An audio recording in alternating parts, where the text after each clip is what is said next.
So I had a thing about words and language. It's very primal. Some people, Albert Einstein, when he was 4 years old, his father gave him a birthday gift of a compass.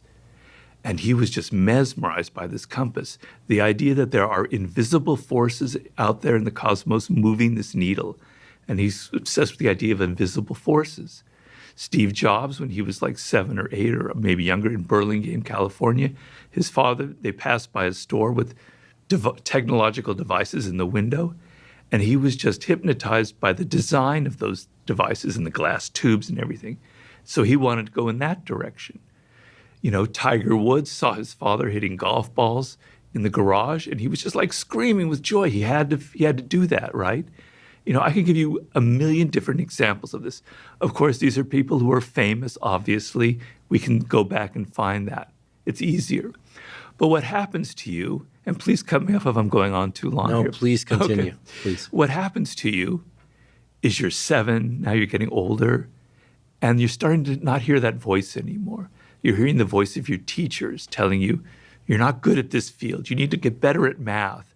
You shouldn't be interested in these sports or anything. You should be going this direction. Your parents are starting to tell you this is the career they want for you, or the direction they want you to go in, right? You start hearing that more than your own voice. And as you get older, it gets worse and worse and worse.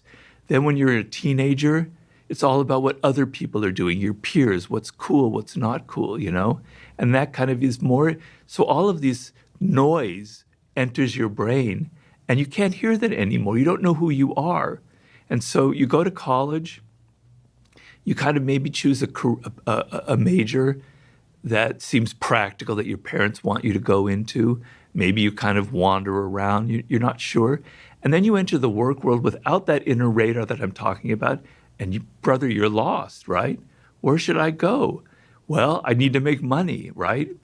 And so you make a choice based on the need to make a lot of money. Not everyone, but some people do that.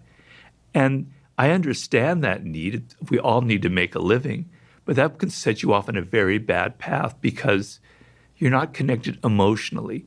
The thing is, when you figure out that primal inclination, that grain that's inside of you, then you have the energy to be disciplined, to go through boring tasks, to learn. You learn at a faster rate because you're emotionally engaged. When you're emotionally engaged in a subject, the brain learns 2x, 3x, 4x as fast as when you're not. I always give the example. In college, I studied foreign languages, which was kind of a passion of mine. For 3 or 4 years, I studied French, and then I went to Paris, and I couldn't speak a word. It was useless because it didn't teach me anything practical, right? I was totally confused. But I was in Paris and I loved it and I wanted to live there, right? And I had a girlfriend and I needed to speak French to her. And I can tell you in 1 month, I learned more than those 4 years of university because I wanted to, because I was engaged. My emotions were there.